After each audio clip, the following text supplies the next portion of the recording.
like to keep ourselves on time at AWAF, so I am going to kick us off this afternoon. And for those of you who don't know me, my name is Sherry Muir-Irwin. I am a longtime AWF board member and co-chair with Corinne Smirka of our Professional Development Committee. And on behalf of our board and our EAC, I'd like to welcome everyone to this afternoon's very special virtual happy hour, Turning Career Trauma into Career Triumph. And we are so honored to have Linda Taliaferro as our speaker this afternoon, as she's going to share the wisdom she's gained on her very impressive career journey, culminating with her five keys, I should say, to a successful career. And just a little bit about Linda. Linda is a career expert.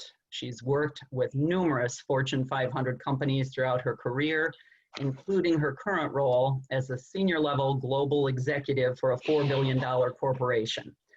She is a strong supporter of AWAF, in fact, a former president, and currently serving on our Executive Advisory Council.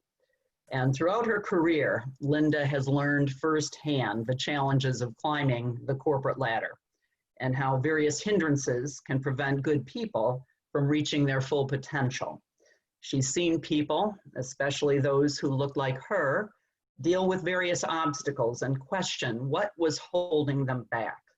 Linda's mission and passion are to flip the script so that more well-deserving people are seated at the table.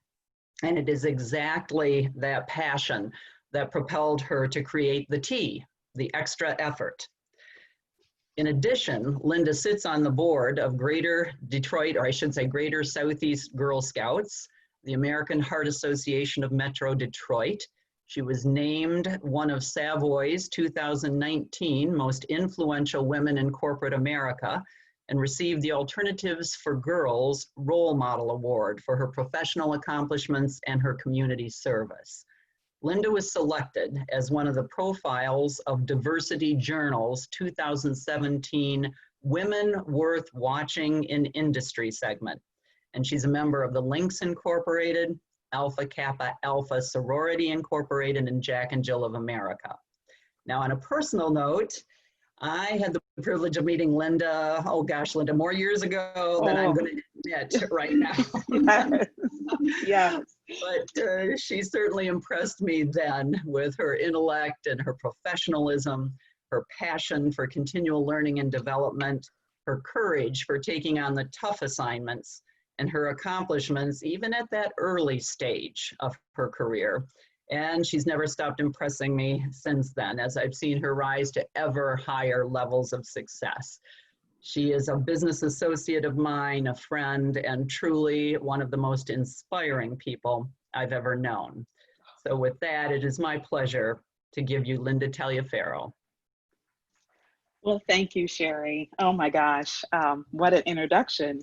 And yes, we have gone back over the years. So as I stepped through this, I'm sure you'll be able to relate, because you know part of my journey. You may not, you're going to learn some stuff here. You may not know what foundation existed, but you definitely were part of that, and I appreciate it. Let me open also thanking AWAF for this wonderful opportunity to share my story, and what I hope will be some nuggets for you to take away so that you too can reach whatever that seat you aspire to sit in, be it in corporate America, or if we happen to have some entrepreneurs on the line, because you too will run into some of the same challenges as you aspire to grow your business.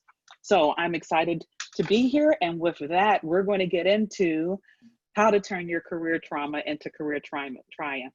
Some of you may have saw the word trauma and thought, oh my gosh, what in the world is she going to be talking about? And you're gonna hear pretty much, and you're gonna probably be able to relate as well. So I'd like to give you a little bit of background about myself. And this is gonna be critical because you'll understand how this played through my journey and my career. I'm from a small town, Newcastle, Pennsylvania. And when I say small town, actually in my mind's eye, I can count the number of traffic lights in downtown Newcastle. So that lets you know it's pretty small. For those of you that are familiar at all with Pennsylvania, we're not far from Pittsburgh. And no, I am not a Steeler fan. For those of you that are sports fanatics, never been. I'm actually a Dallas Cowboys fan, believe it or not. And it's also very close to Youngstown, Ohio. Small town where this young African-American girl grew up, where things started for her.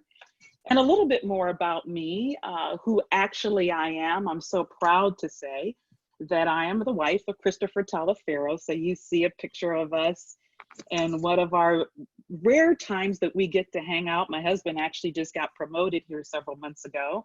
So his life has changed, his work life has changed dramatically. But in the rare times we get to spend time together and get out, you'll actually see us having fun like this, and definitely some quality time.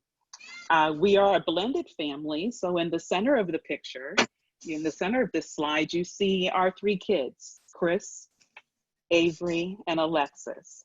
They actually are all 2 years apart. So Alexis being the youngest one, Chris in the center being the oldest, and then Avery in the middle.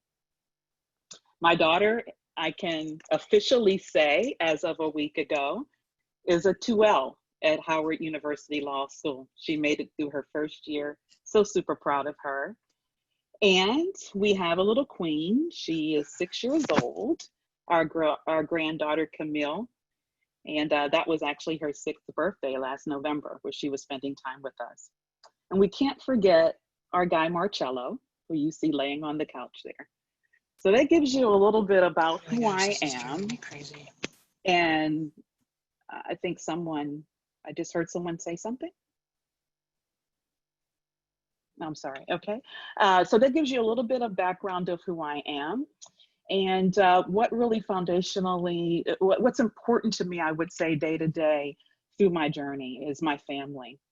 I had the distinct pleasure by education of attending Carnegie Mellon University, where I got my mechanical engineering degree in 1984. And then followed that, it's actually 12 years ago. It seems like it was yesterday. 12 years ago, where I went to University of Michigan, Ross School of Business, and got my MBA. I was in the EMBA class 09. So really laid the foundation for me and my career when I started at Carnegie Mellon. And the reason why education was so important, the reason why my career took the shape that it did, is it started with this group of people. Now, this is a picture of a picture. I was trying to find a picture that gathered my mother's entire family, because there's 8 of them. And over the years, we rarely found a picture where you could see all 8. My mother has on her enclosed patio a collage. So I had someone take a picture of a picture. So she's got a huge frame in her patio and it's got multiple pictures in it. And this was the best one that showed all 8 of them. Education was very important to these group of individuals, but back in the day and their time when they were growing up, when one wanted to be a doctor, another person wanted to have a business career, that wasn't quite in the cards for them. My mother actually just turned 92 in March. So that gives you a feel for the era in which this group of brothers and sisters were born in the late 20s and 30s. Their parents unfortunately died early of age due to heart disease and diabetes. So they became the nucleus of each other, taking care of each other, with education being foundational. And so the gentleman that I have a circle around is the person that they made sure went to college. And the reason why I'm bringing this forward to you as I talk about my journey is the reason I went to Carnegie Mellon, the reason I am a mechanical engineer is because of my Uncle Chester. The reason why I have a seat at the table today is because of my Uncle Chester. He was the only one out of the 8 that went to college. He went to Rutgers University and he received a ceramic engineer degree. Back then they called it ceramic engineering. Today it's metallurgy is what you'll hear most often. And so because my mother was the second oldest, I had the wonderful pleasure of my uncle, when he would come home from college for breaks, he'd come to my mother's house. And so I hear him tell his stories and hear him talk about his college experience. And he knew that I too loved math and science. And so he would often say to me, Linda, look, you can go to college. You can do whatever it is you want to do. You want to make sure you have a seat at the table. When he graduated, I went to his graduation. He was a football player. And I can still remember today, and I'm 58 years old, I can remember riding the golf cart on the football field at Rutgers University and being in awe of that huge stadium and being in awe of sitting in that stadium and watching these graduates come by. And I knew that's what I wanted to do. I wanted to be just like him, because there weren't very many other people in my family that had that opportunity. Even among the cousins at the time, early age, not very many. A lot of them chose to go the military track. I loved math and science, and I wanted to be just like him. So he told me to apply to Carnegie Mellon. And I made my mother quite nervous because that was the only university I applied to. After a while, she said, look, can you give me at least one more application? So I applied to Pitt too, got accepted to both, and hence that's where my journey started. So here's where really the difference set in for me, and where some of the initial trauma actually started that affected my career early on. You see a picture of some of my cousins. We have a huge family. This is just a few of the girl cousins. And in this picture, I think I was around 7 years old.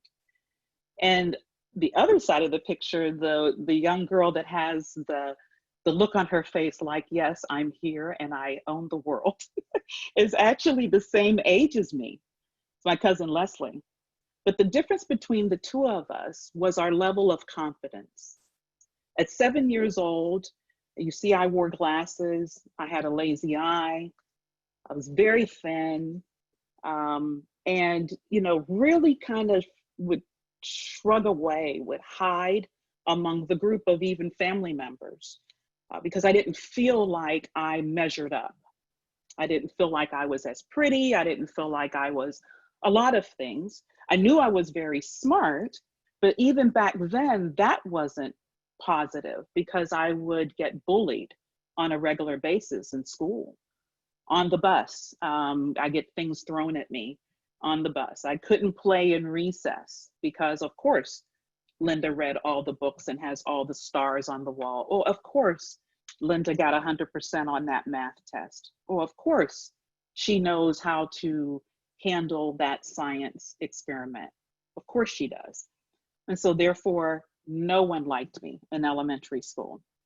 And then to put on top of that insult to injury, about a year or two later from when this picture was taken, my parents were divorced. So my dad leaves, and he was actually just down the street from my mother's house, but I didn't see him on a regular basis, although he was right down the street. So you take the lack of confidence in what I felt like I saw in the mirror and my parents splitting, that then translated to someone who didn't really want to be seen a lot. I had a very strict mom. She wanted to make sure that I still got those good grades and went to college. And because she was super strict, I made sure I didn't want to get in trouble. So I didn't want to be seen at home, didn't want to be seen at school. I didn't want to be seen anywhere. Zero confidence. And as I said, as I stayed here on this slide, it's a muscle. You got to use it. And when you use it, it's the stronger you get from it, the stronger that you are. But unfortunately for me, I didn't translate or build my confidence till later in my career, actually. I took that lack of confidence into Carnegie Mellon and into my first job at General Motors. My first job at General Motors was as a quality engineer, and it was at a division in Dayton, Ohio. It doesn't exist anymore. It was Delco Moraine. Detroit Diesel's here in Michigan, but it was Delco Moraine in Dayton, Ohio, and it was a brake assembly plant. And I was really excited. I had done a summer internship there before, so I was comfortable, I thought, new people, took the job, very excited to get in and learn about quality. That was back in the day when Shannon was popular. The automotive industry was really working hard to bridge that gap with the Japanese with regard to quality of our vehicles. So to be in the quality field was a big deal, and I was extremely excited about it. But unfortunately, I walked into that role in 1984 with low self-esteem and not a bit of confidence. I even had what we know today as imposter syndrome, right? Back then it didn't have a name, but I had imposter syndrome back then, because although people would tell me, hey, Linda, you were good at that, or that presentation was excellent, or you solved that problem, I still didn't believe it when I looked in the mirror. I didn't believe that I truly was that person they were talking about. So unfortunately, as I was showing up every day at Delco Moraine and walking out my role as a quality engineer, I was thrown into a situation that most people, especially with a lack of confidence or self-esteem, probably would have killed them at the time, would have killed their career. They would have completely said, okay, this is not for me, I'm out, I'm done. And that is sexual harassment. It was a GM, and for those of you that know salary grades in the auto industry, I don't even know if they're like this anymore, but he was a general manager and he was a salary grade 9 or 10. It was pretty high. I'm a lowly quality engineer. I may have been there a year. So he had a lot of power, was very well known, and unfortunately worked out at the same gym I worked out at. Back then it was Vic Tanny. Those don't exist anymore either. But I'm riding a bike, went to aerobics, and he unfortunately would come back into work, and if I was presenting or if I was in a meeting, he would share what he thought about me and my leotard or my tights. He would make very inappropriate comments, and the people that were uncomfortable just didn't say anything, but the majority of the room would either laugh or look at me in an odd fashion. And I experienced that for quite a while. I mean, if I reflect, it had to go on easily 6 months, if not longer. And the reason why it did is because, keep in mind, that little girl that I showed you a picture of at 7 years old didn't want to be seen, didn't want to be cause any trouble. She kept her head down all the time. She had no confidence, very little self-esteem. And I walked in to Delco Moraine exactly like that. And I mean, he's a general manager and I'm an engineer. And then on top of it, there was nobody that sat in any seats that looked like me. So I wasn't comfortable believing that I would be okay if I told on him, if I said anything. So I ignored it. I'd deal with it. If, you know, when it came to me, I'd sit there, take it in, try to ignore it, go off and get in my car and cry, all those things. I kept it in. I don't even believe, if I remember correctly, I don't even think I told my mother because I had a job at GM, and I know my mother would be like, oh my gosh, don't do anything to lose that job. What did you do? So I don't believe I even told my mother. And it was a long period of time. I remember, you know, there's certain people in your career, really certain people in your life that you always remember. And I remember being out in a break area and Jim Menifee, who was a supervisor, an African-American supervisor there. And he could tell that something was kind of off, that I wasn't my jovial self for a period of time. And he asked me, he said, is something really going on? And at that time I had just had enough. It's just been months upon months. And so I shared it with him. And we talked about it for weeks on end because it took him a while to get me comfortable and to get enough courage to actually report him. So, you know, on this slide here, you know, what doesn't kill you Truly, I truly believe in that. What doesn't kill you does make you stronger, because I did report him. And to my surprise, nothing happened to me. He had to apologize and he was moved. So at that point in time in my career, I'll say this is probably 1985, going into 1986, that was a pivotal time for me in my career. And this is the trauma piece. So those of you who know me, have spent some time around me, you heard me say, who you are personally is who you are professionally. There's no such thing. I know we like to say we leave, work at the door, or we leave, when we go to work, we leave our life at the door.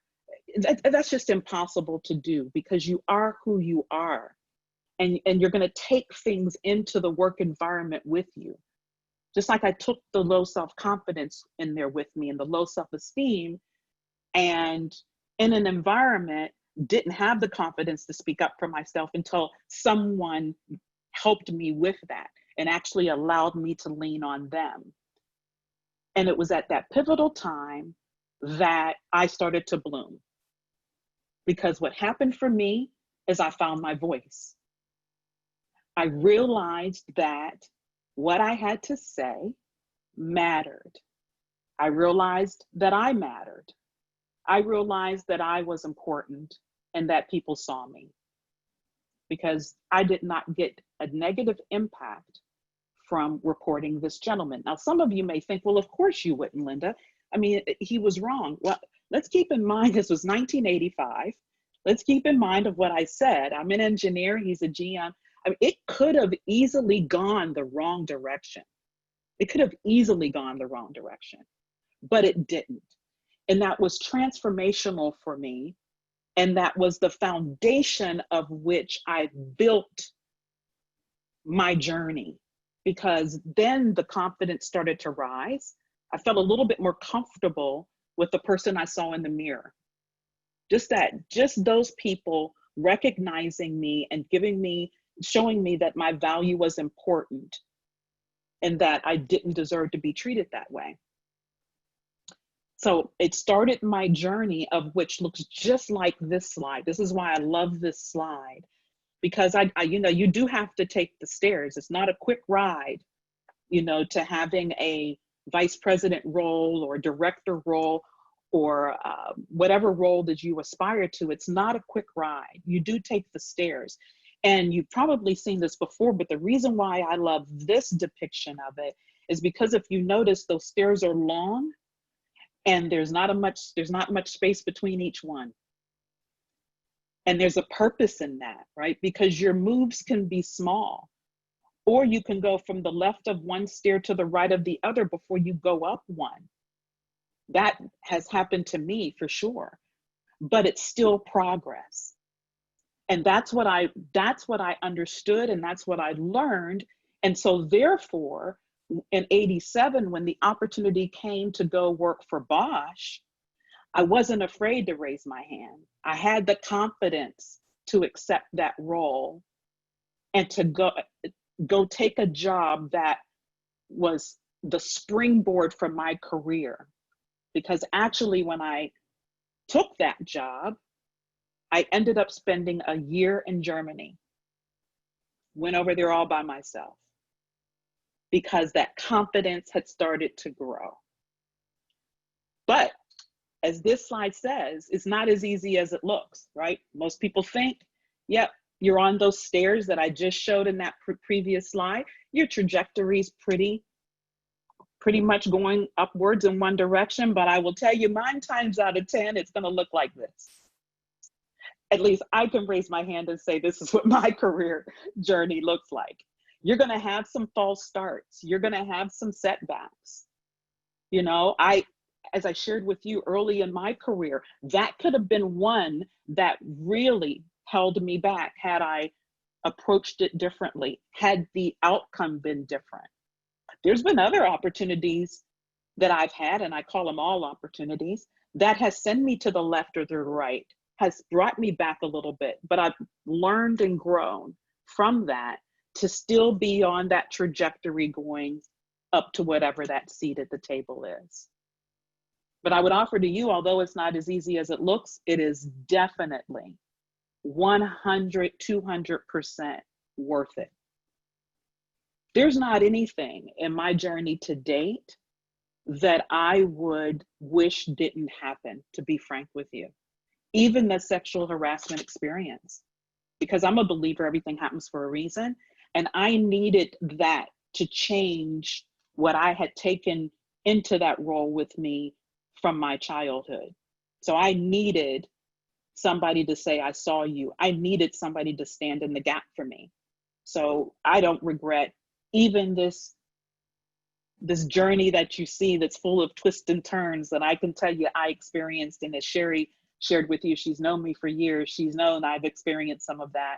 Wouldn't trade it for the world. Because I believe that John Maxwell is one of the leaders that I follow so closely.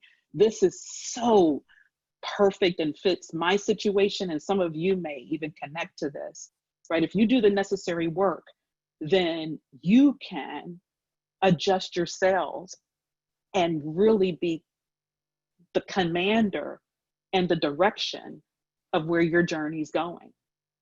You have to make that choice, though. This is a choice. I mean, you could be the pessimist, right? And clearly point to everybody else as being the problem or the reason why you haven't gotten your seat at the table. But I am a believer of, and I often tell my clients that we own our careers, which means we got to own our stuff and then bridge those gaps such that when we do hold those accountable that can open the door, that we're ready and we can walk through the door.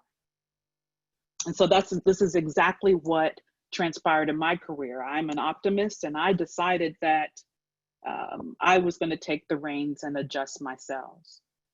But it does take work.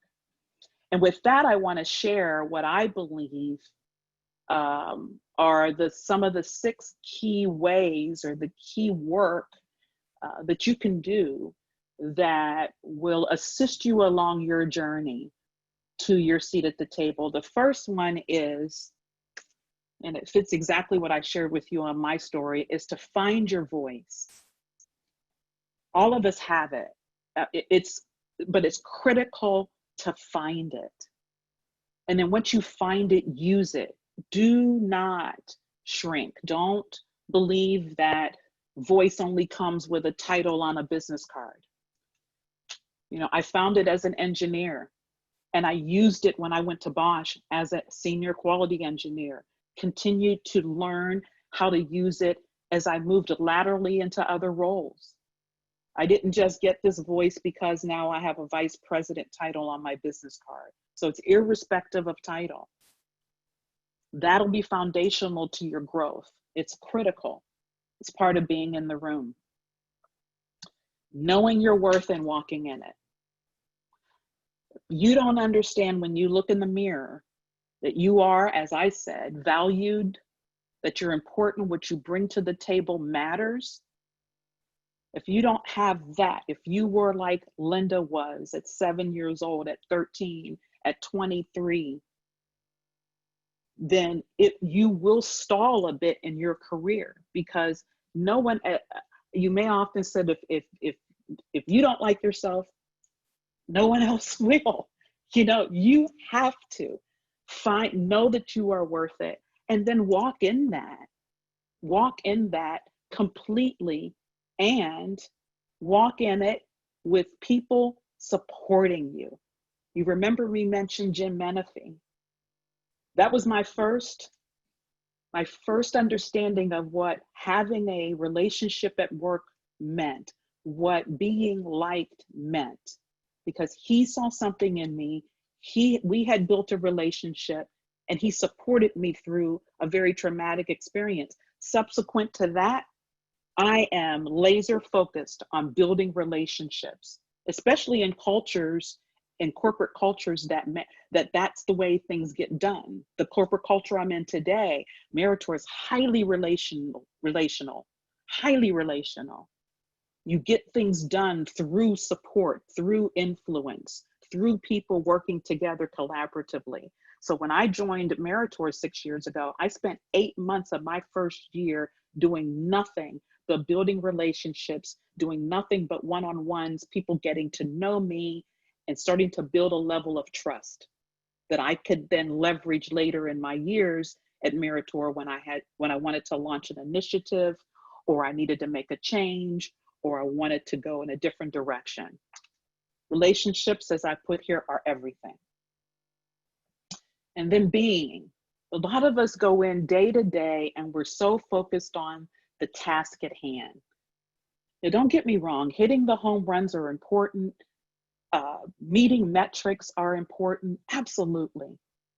But you've got to focus on being as well, because a lot of those other things won't happen if you are not totally showing up yourself and being conscious of relationship management, social awareness, self-awareness, having self-awareness. So being is extremely, extremely important. And part of that being is establishing your brand. Who are you? What I like to call your unique persona.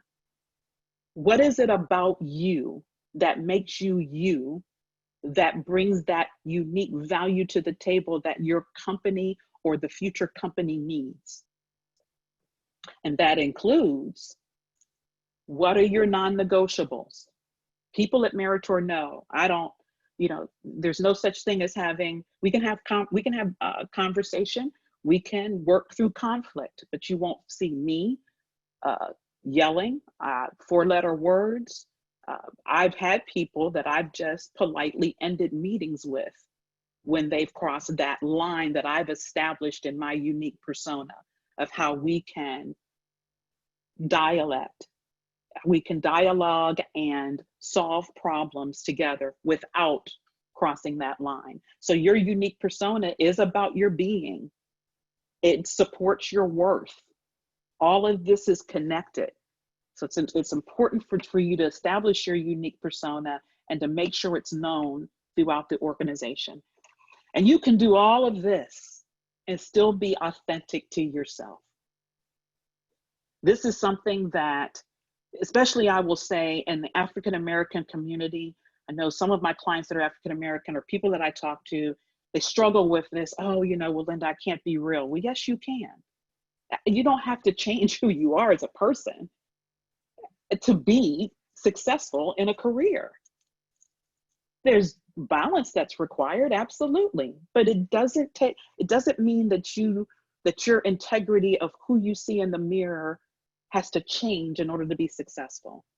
And I'm a walking, living example of that. I have natural hair. Because I found my voice years ago, I do use it. I walk in the worth and value that I bring, and I know my unique persona. Linda is Linda, whether you have dinner with me, have a glass of wine, or if we're in a boardroom somewhere. I'm the same person. I'm authentically who I am.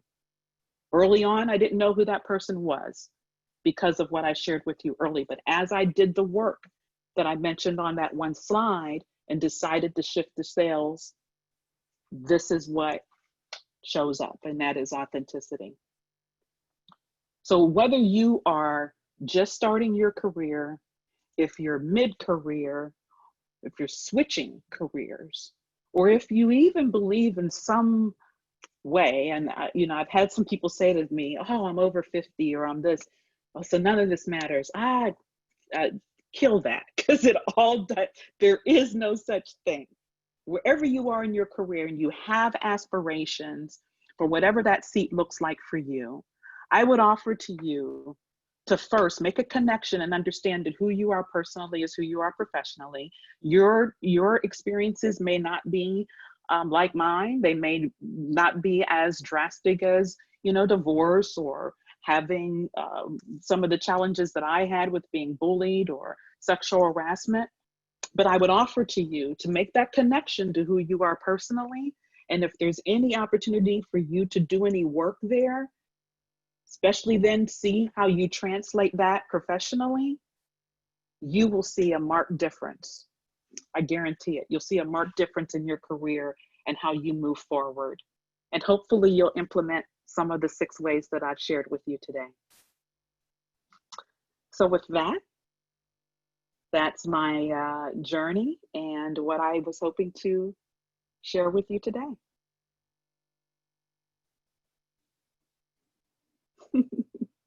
Thank you. Thank you. I see hands Awesome. clapping. Awesome. Yes. Thank you. Thank you. Yeah, I don't have the little icon, but Linda, are you open for questions now? Absolutely. Absolutely. I know Angela and I talked about whether or not people were going to put them in chat or we were going to open up mics, but I'm flexible either way. And I will say this, Sherry, just so everyone knows, there's pretty much not a question you can ask me that I won't answer. So it can be about anything. Exactly. Well, hey, I'll start out then, because I loved your slide about the career trajectory and all the squiggly lines going around, because I think sometimes we think, unless you're moving up, then you're not moving in the right direction. So can you tell me, or us, I should say, a little bit more about the value of looking at opportunities, whether it goes to the right or the left rather than up, that may help in your career trajectory and help you get to that next step, and the value of considering those types of maybe unorthodox opportunities? Yeah, Sherry, that's an excellent question, because most people think that progress is only defined by upward mobility. The value that I believe exists in not necessarily being focused on upward mobility, which I like to sometimes call being title struck, is that you allow yourself to get a depth and breadth of skills and experiences that are invaluable, right? So I'll use myself as an example. I mentioned leaving Delco Moraine and going to Bosch. Well, when I left Delco Moraine and went to Bosch, it was literally a lateral move. I didn't go to Bosch as a senior, what I became over time a senior quality engineer, but that was not the job they offered me. However, the reason why I jumped at it is because, one, it was Bosch. It was a German company. I thought, wow, what if I get the opportunity to go to Germany? What if I get the opportunity to learn a language? All of that, I'm thinking, that's gotta help my career long term. So lateral move. Later in my career, if you look at me on LinkedIn and you just click on my profile and count the number of years, I had somebody actually do this and ask me a question. I was a director for 12 years. That title stayed the same for 12 years, director. But I was the director of quality for the Americas. Then I was a director of quality and program management globally. Then I was the director of quality program management and operational excellence. You see, I got the Americas experience, started North America, Americas, brought into global. Then I added other skill sets, program management, supplier development. That's the value of not being so focused on the title that, really it just goes on a business card, right? And what do people do with your business card? You hand them a business card, they pretty much after a while, they don't have it anymore. So I try to get people to not be so title struck, but be open to taking those lateral moves so that you can get experience. You can broaden your skill set. So then now I sit in this role as vice president because I've lived in another part of the world. That's the unorthodox assignments, right? So I raised my hand and said, yeah, I'll go to Germany. Of course, right? People were like, whoa, you did? Yes, and I did it. I'm glad I did it because I understood how to work in another world in their guidelines, right? So now I can lead a group of people who live there because I know what it's like. So that's the value of not being so focused. That's why I showed that slide about the narrow, the steps and the long one. Don't be so focused on the title. Think about how much growth you'll get from the breadth and depth, and then take risks. If it's something that you've never done before, or like in my case, out of the country, don't be afraid to raise your hand. Take those risks. Your career will be so much more valuable, meaningful, exciting, all of that. And yes, it will end up moving upwards. Absolutely. It's a great question, Sherry.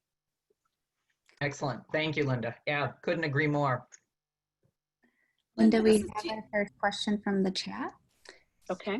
Know if there are any thoughts or suggestions on how to build relationships right now while working remotely. Yes, I absolutely have one. I did a live on this not long ago.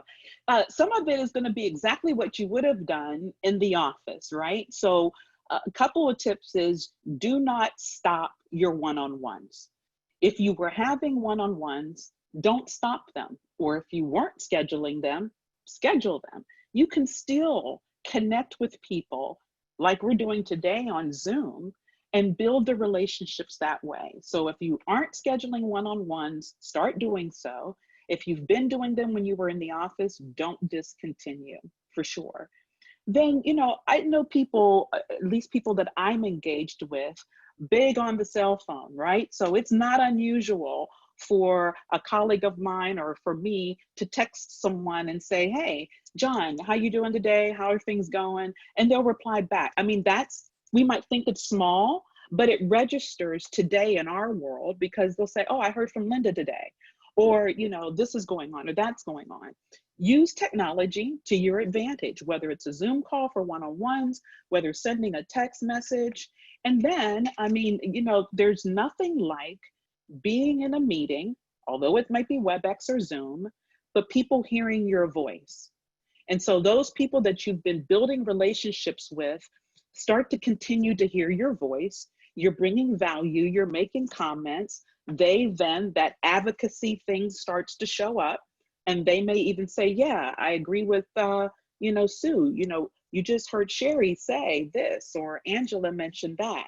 That's also part of continuing to foster the relationships. The difference, I think, more nowadays than it was before the pandemic is the intentionality behind it and the amount of work that it's probably going to take you because it's remote. But I would highly, highly, highly implore upon you to not give up on it. It does not have to be face-to-face in the same room to bring the same value.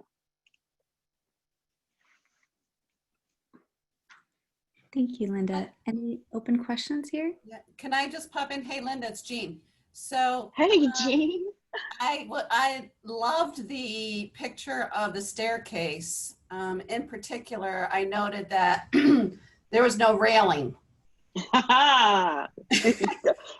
Jean, yes. Yeah. Yes. So I have my thoughts, but I'd love to hear your thoughts.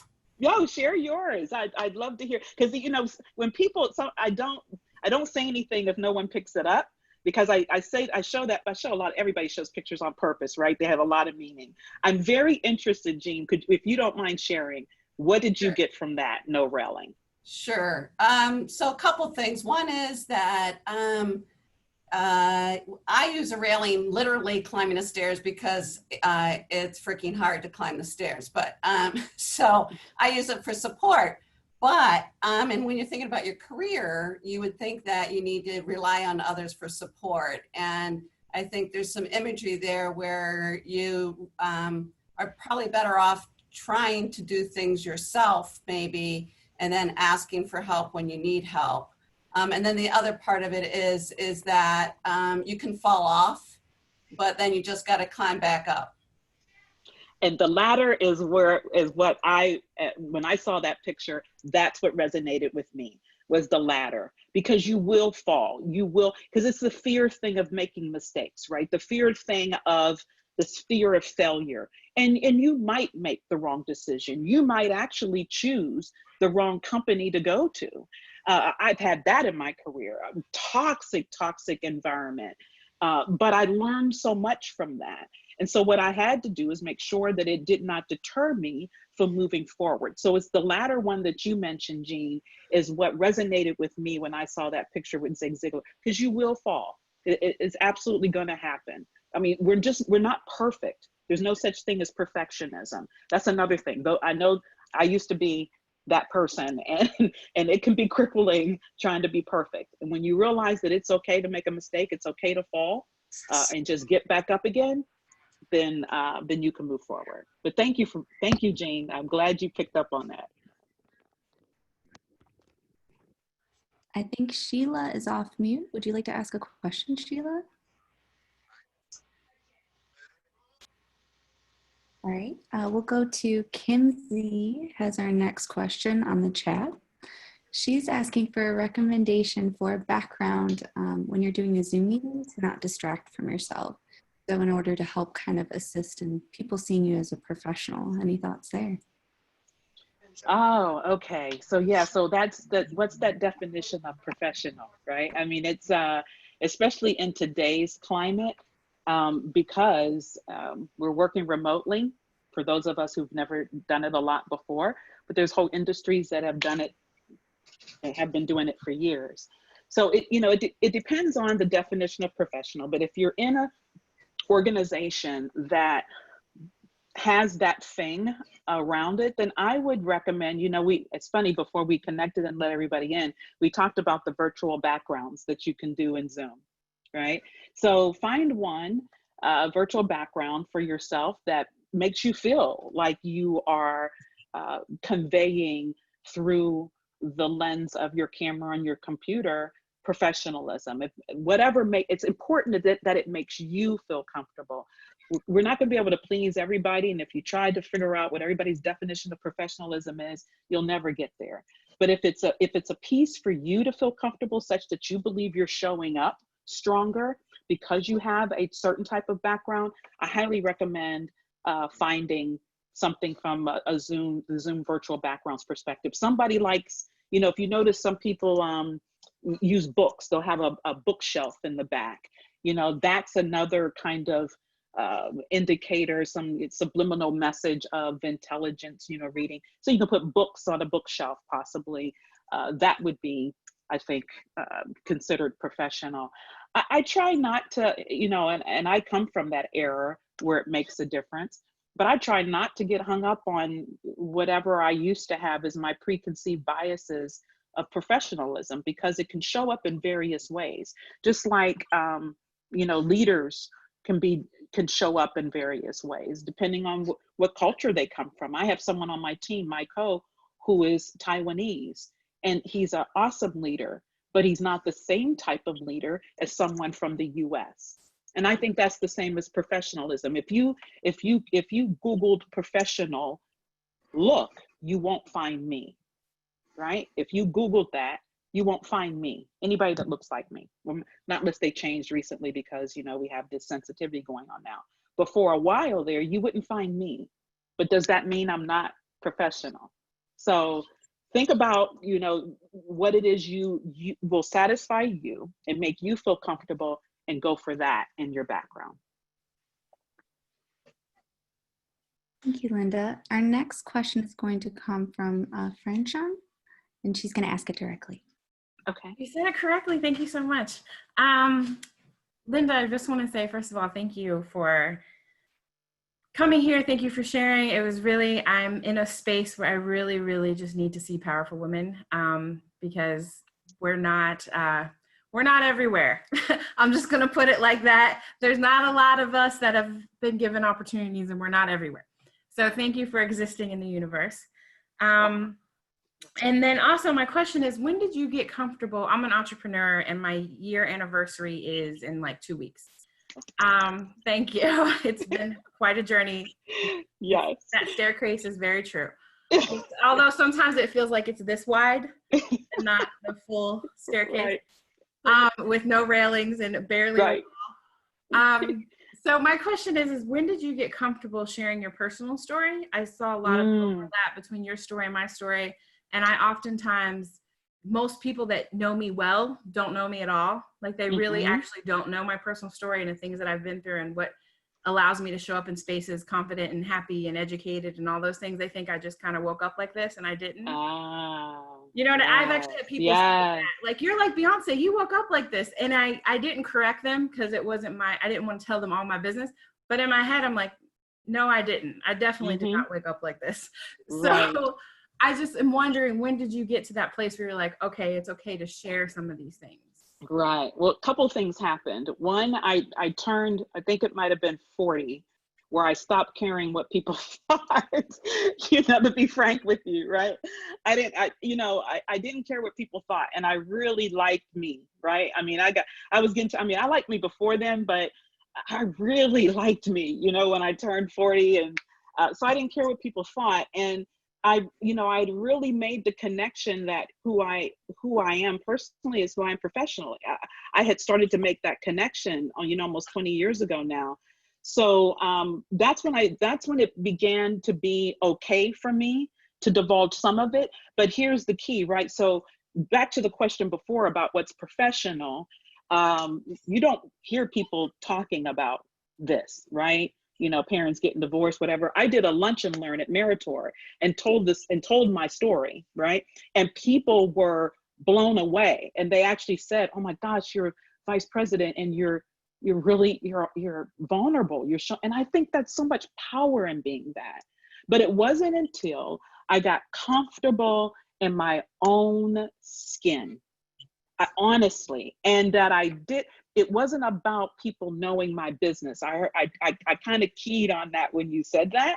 So I had to get out of my own way and quit thinking about, you know, people knowing this and people knowing that, and, you know, what does that mean? For me, it made sense because it completely connected to why and how I got to where I am today.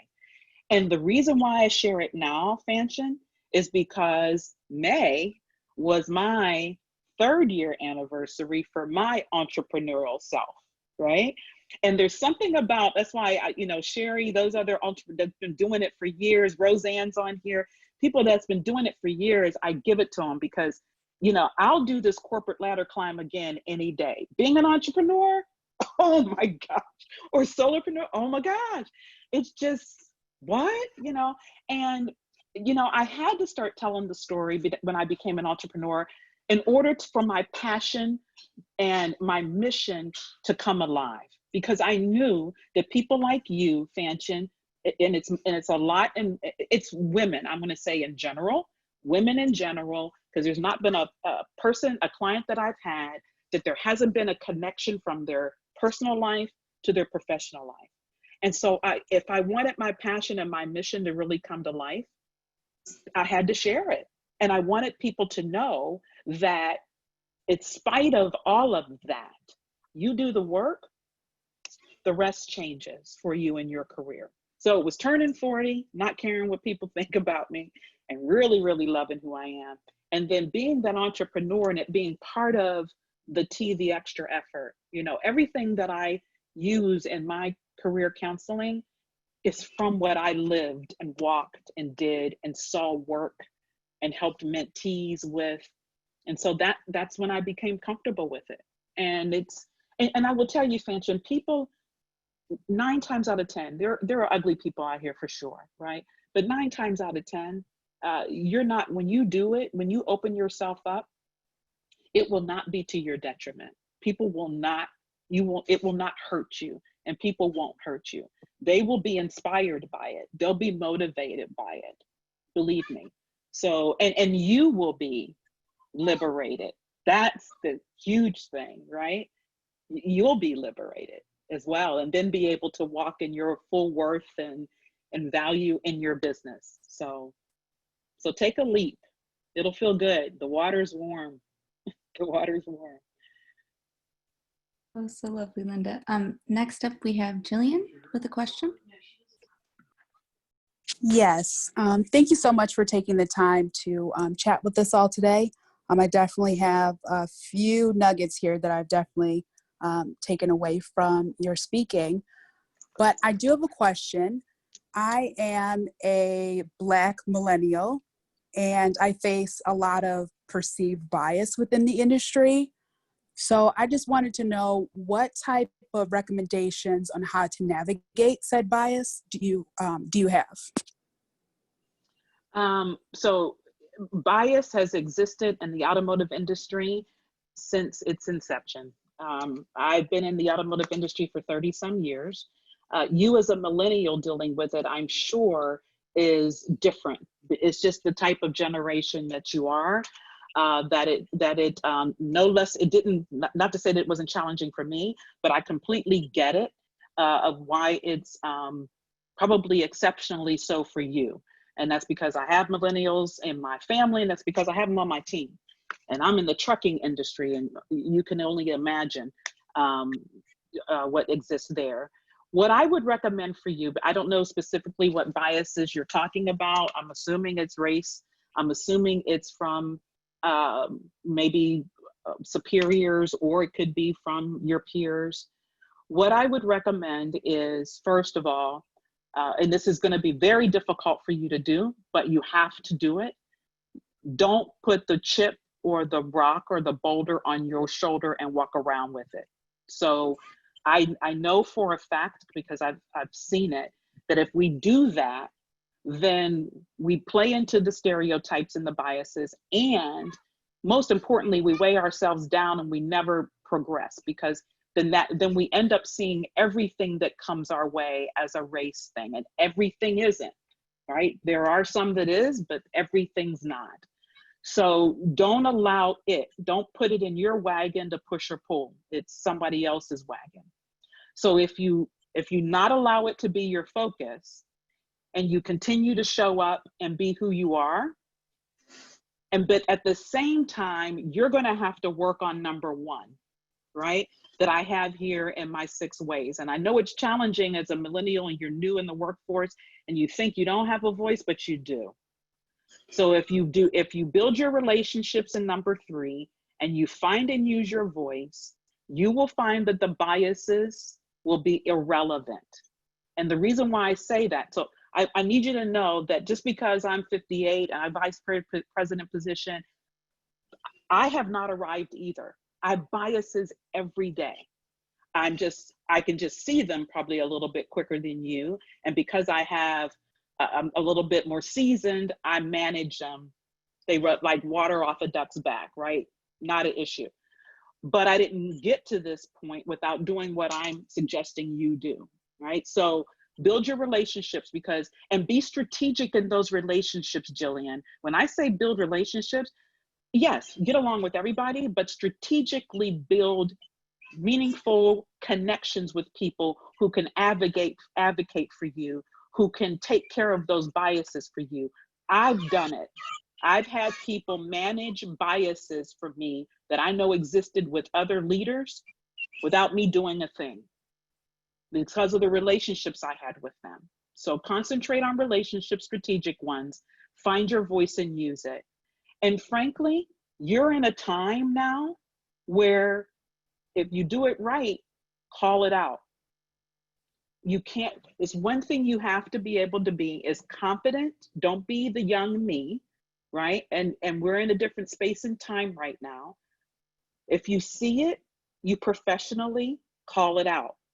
But in doing so, you call it out, as I said, professionally, you call it out with an expectation of change, and then you be part of that change.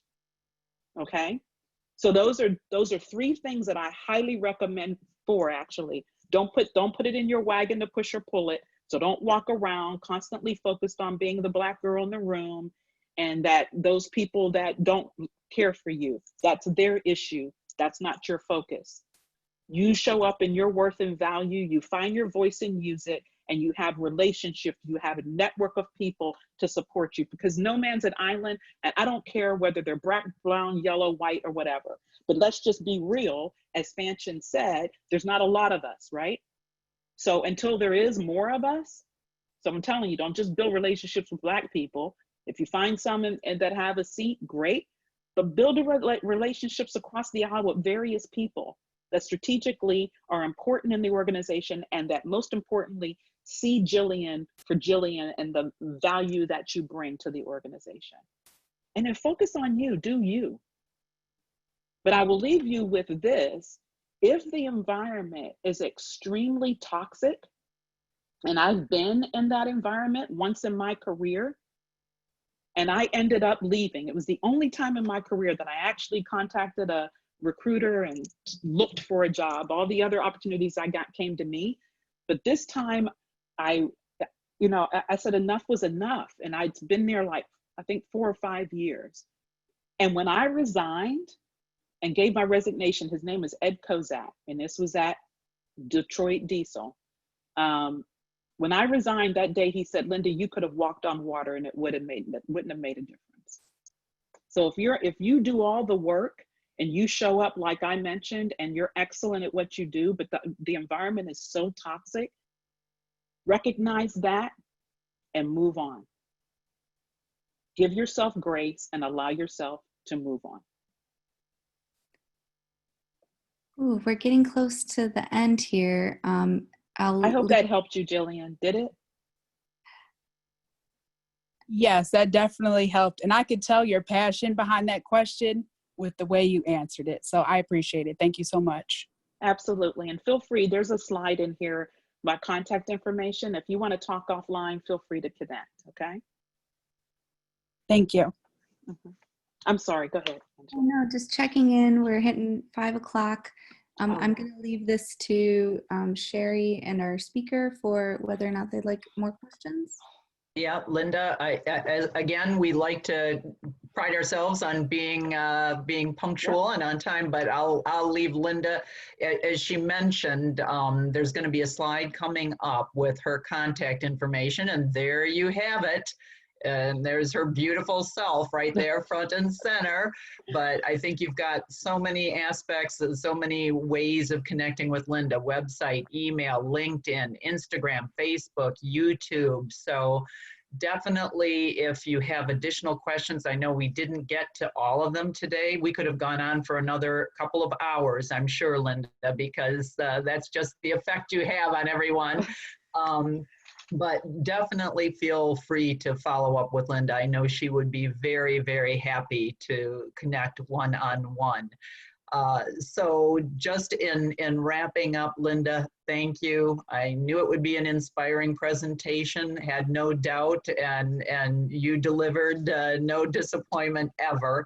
So thank you very much for sharing some nuggets of your journey along the way, and offering to continue to help us no matter where we are in our careers. I'm kind of on that sunset aspect, but I can still learn and apply these things, no doubt about it. But at any rate, just a couple of things as people, before we end the session. You will be receiving an evaluation in the email. Please do complete that at your earliest convenience. We value your feedback. We value your comments. We continue to strive to bring you all professional development sessions now virtually that are providing value and inspiration, especially in these challenging and interesting times. So please do complete that.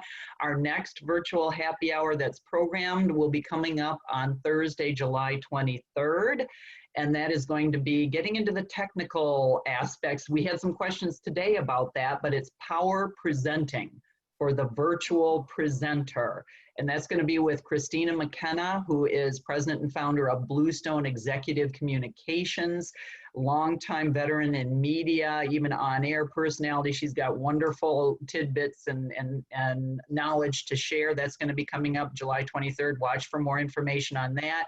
And we're keeping fingers crossed for an actual in-person session coming up at the end of September.